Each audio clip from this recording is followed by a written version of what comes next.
All right, back like we never left because we never did leave. You got your boy Love One and Hate One, and your boy Gil is in the building. And man, we want to do a little Terence Crawford breakdown, resume breakdown. And you guys, a lot of you clowns out there, y'all be trying to call me a Terence Crawford hater. And before we even talk about this, I want to say one thing. Because it's just one guy, he's like a fucking troll, but he tried to say something about me. He said, oh, bro, he said, you a Terence Crawford hater. He said, you always had Terence Crawford losing, but he proved you wrong every time. That's a lie. The only person I picked to beat Terence Crawford was Errol Spence. And of course, I got Canelo whipping his ass too. But Gil, that's one thing about this boxing age and the people in boxing nowadays, and you're going to realize this shit too. If you pick against a fighter one time, you're automatically hated on that fighter. Automatically, okay? It's just like me. Okay, let's just say, boom, I pick a perfect example. I picked Errol Spence to beat Terence Crawford. All of a sudden, because I picked him to lose one fight, I'm a Terence Crawford hater.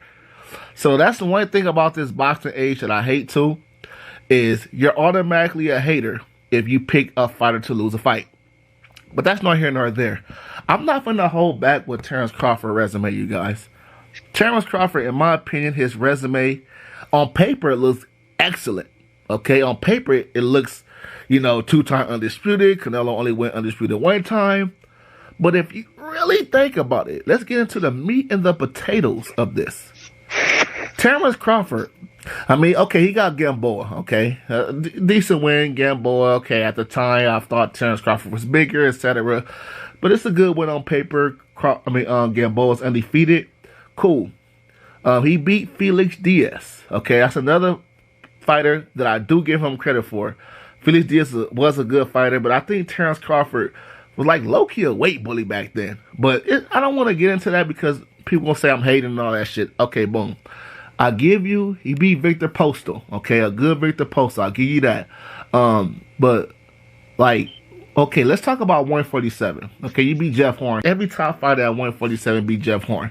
Jeff Horn, claim to fame, was him beating Manny Pacquiao. Some people thought Manny Pacquiao won that fight. An older Manny Pacquiao. And Terence Crawford, I give him props the way he beat Jeff Horn. He stopped Jeff Horn. Cool. Okay, but Terence Crawford, his resume is not that crazy. If you really think about the fighters he beat, like I said earlier, on paper it looks crazy because you're thinking about the two-time, not you, Gil. I'm talking about the people. They think about, oh, two-time undisputed. Mayweather, Canelo didn't even go two-time undisputed. But if you really think about it, it do matter who you beat. That's like me.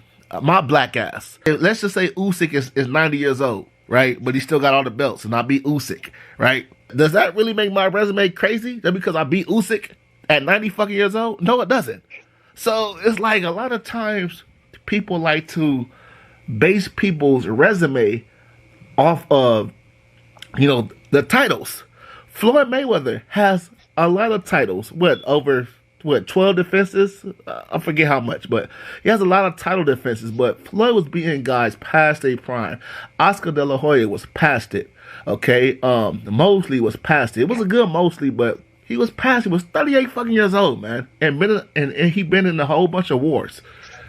I could go on, and we gotta do Floyd another day too, because I could break his resume all the way down too. But when it comes to Terence Crawford, okay, you beat Errol Spence. I personally feel like out of all the fights that Terence Crawford fought, especially at 147, I think this video is more concerned about 147 than 140. Because 140, yeah, it's a little stretch, but 147, okay, you beat Sean Porter, okay? And Sean Porter, a lot of people had Sean Porter winning the fight until the stoppage. But Sean Porter, in my opinion, he had 1 foot in, 1 foot out. He was doing a podcast. I remember I don't know if you remember this, Gil, but one time Sean Porter was commentating, and a dude fell asleep while he was commentating. That's another thing. Sean Porter was, I think he took the Terence Crawford fight Because I personally feel like he just said, "Hey, you know what? I'm gonna give my all for this one last fight, and then I'm gonna retire." But Sean Porter been thinking about retiring before the Terence Crawford fight. So, but if you really think about it, other than Errol Spence, who the fuck did Terence Crawford really beat at 147? Okay, Sean Porter, decent, but we all know the criterias and what Sean Porter was going through. Okay, but think about everybody else. You beat Jose Ramirez. I mean, not Jose Ramirez. Jose Benavidez, a guy with one fucking leg. I mean, come on now. If you guys want to say I'm hating because I'm telling the truth, that's on y'all. Okay, who else you beat at 147? Okay, you didn't beat Ugas, a guy that beat you before. You didn't beat Ugas, but I understand, okay, Errol Spence beat Ugas. You fought the guy that beat Ugas. You didn't beat Keith Thurman. Okay. You didn't beat Danny Garcia. And I know what all these guys going to say, oh, but he would have easily beat those guys. That's their excuse every time. It's just like when I try to tell people why the fuck Mayweather never fought no undefeated slick black fighters. They always say, "Oh, but he would have beat those guys." That's like their easy way out, Gil. It's like, oh, he would have beat those guys, so he'd have to face them. But my whole thing is, if you really, really think about it, you guys, unbiasedly, no, all hate aside, everything aside, Terence Crawford's resume is not that crazy. And like I said earlier, a lot of people, they close their mind, they close their eyes, and they be like, oh, Terence Crawford, he's 2-time undisputed, though. That's their only argument, but who the fuck did he really beat? Talk to me, Gil. Talk to me. To me, even the Gamboa fight is kind of suspect, because if you remember in that fight, Gamboa's, what was it, an Achilles tear? In that fight, he injured his Achilles, and he was still fighting like that. I mean, he even had a messed up shoe during that fight. So even that fight's kind of suspect to me. But I will give him credit. He did get the belts, but I don't think you can compare his resume to Canelo's resume. Canelo, he's fought Hall of Famers, Triple G, Cotto. I mean, there's no comparison there. For people to say that he has more of a boxing IQ than Canelo is kind of, you're not looking at the facts. We're not just giving opinions. These are facts. These are facts, yeah. So it's like, I can understand some people believing that Terence has a chance, but to say that he has a better IQ than Canelo, and then to compare Terence's last fight to Canelo and say that he has more of an IQ is kind of laughable to me. And I'm referring to Paulie Malignaggi saying that. It's like, dude, what are you looking at? Honestly. And that Terence Crawford's first professional fight was after 42 fights that Canelo had. I mean, come on. There's no comparison to what Canelo has done to what Crawford has done, in my opinion. And see, I know that to be a fact. But in this video, I was mainly talking about Terence Crawford's resume, because if I compare resumes, Terence Crawford is a dead man walking. He cannot fuck with Canelo's resume. I don't give a fuck about the 2-time undisputed shit, because we can really break that down. Okay? Canelo beat so many Hall of Famers and good fighters. But yeah, when the hell has, Terence Crawford beat somebody like an Eric Lenny Lara? A Triple G who was stopping everybody and dropping everybody that he faced.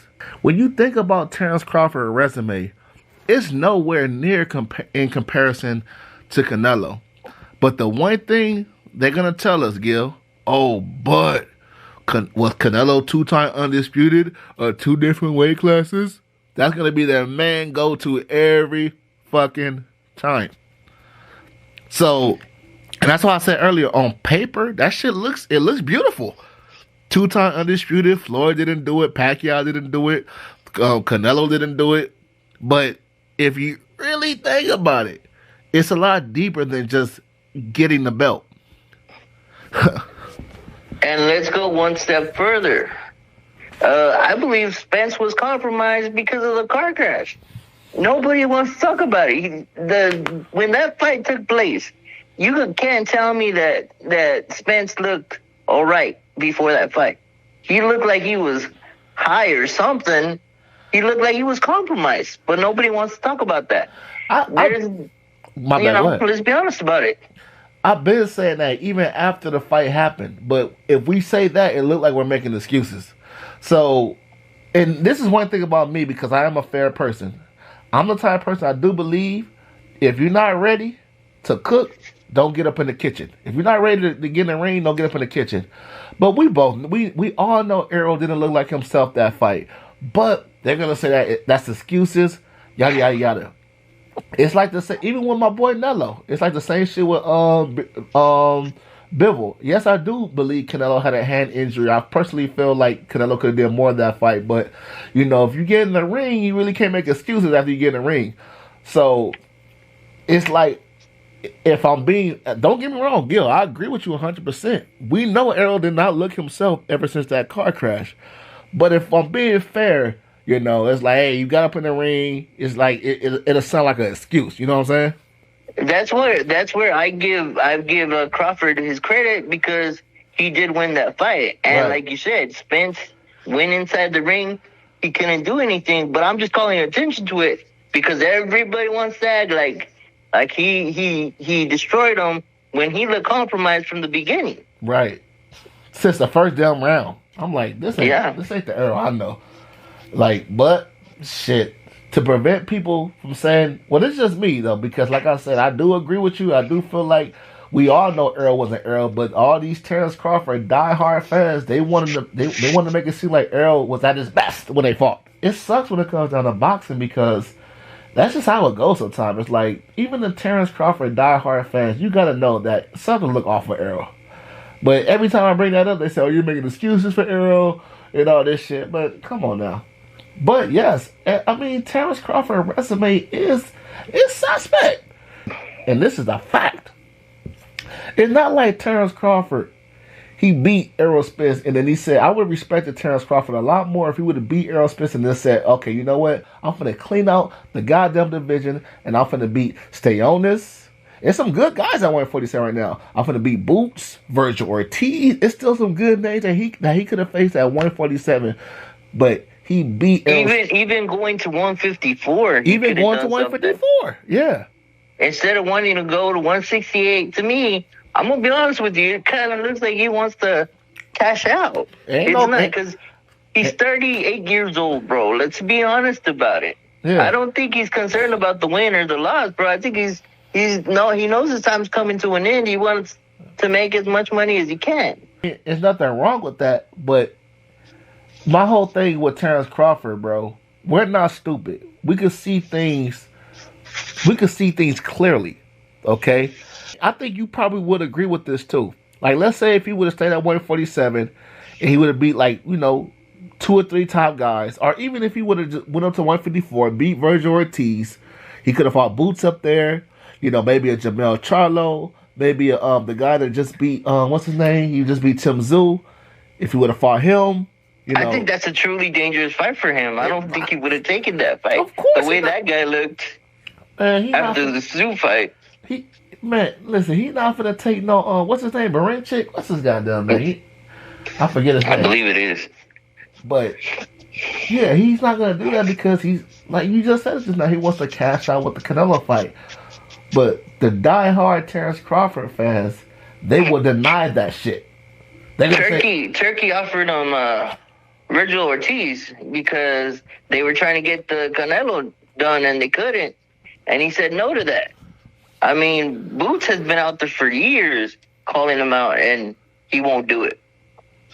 In my opinion, he got to be penalized for that. I mean, because a lot of people will say, oh, Terence Crawford, he's already proven he don't need Boots. He don't need Virgil Ortiz and all this shit.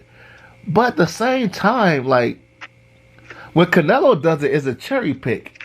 Let's just say if Canelo, like when Canelo was talking about going up in weight to fight, Bill? No, not that too. The COVID left. That too. That's two. That's two. I'm glad you brought those. I'm glad you brought those names up. But Makabu, when he They was thought he was crazy for trying to do that, but he hadn't taken any losses, bro. I understand why he did it. yeah. And I applaud him for that. Those were truly risky fights, and it was still happening. But see, that's my point. With Canelo, when he does it, it's like, oh, okay, they call those fights cherry picking. I don't know if you remember. They called Bivol a cherry pick. They called Kovalev a cherry pick. And they called Makabu, even though they never fought, they called Makabu a cherry pick too. And so Bivol, nobody knew Bivol. They didn't know how good he was until that fight happened, and he was able to do what he did to Canelo. Right. Yeah, Canelo had an injury, but he was able to keep him off of him and do some stuff. So you got to give him credit. His footwork is amazing. His jab is good, and people really didn't see it. They call him a cherry, bro. It's like, dude, seriously? Right. But see, that's my thing. Why they're not calling Terence Crawford a cherry pick? I mean, if that's the case, he's not cherry picking Canelo, because I think even a lot of Terence Crawford fans, they know Canelo's gonna beat him, but they're trying to make it seem like, oh, he's testing his greatness. But Canelo, he didn't test his greatness when he went up to 175 to fight guys and was talking about going up to cruiserweight and stuff like that.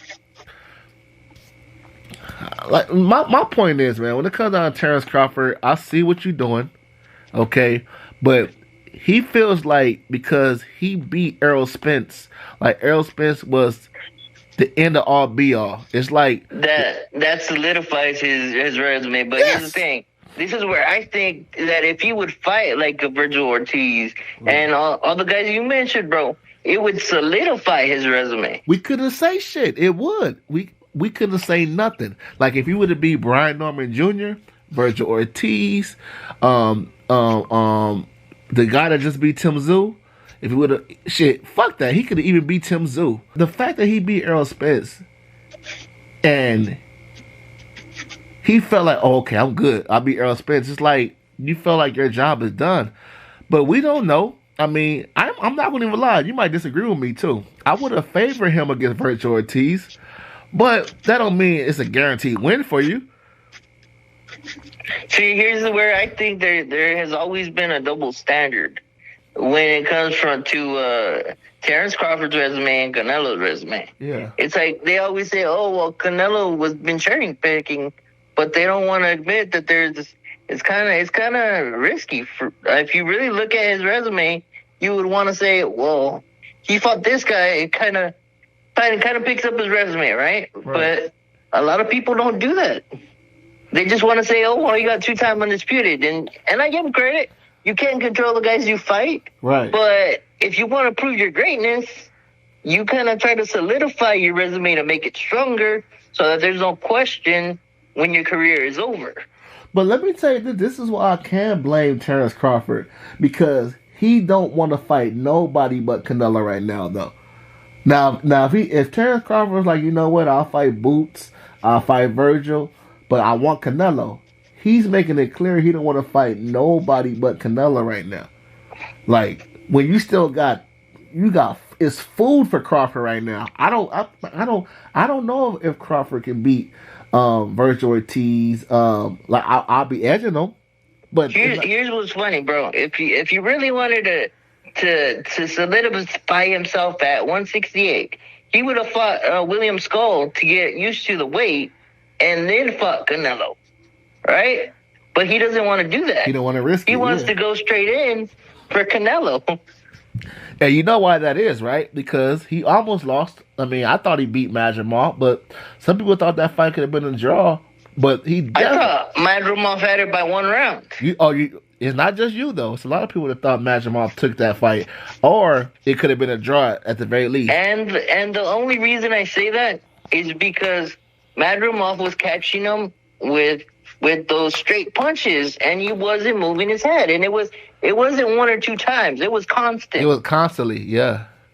And Madrimov was a champion, too. I edged it to Madrimov. And people might disagree.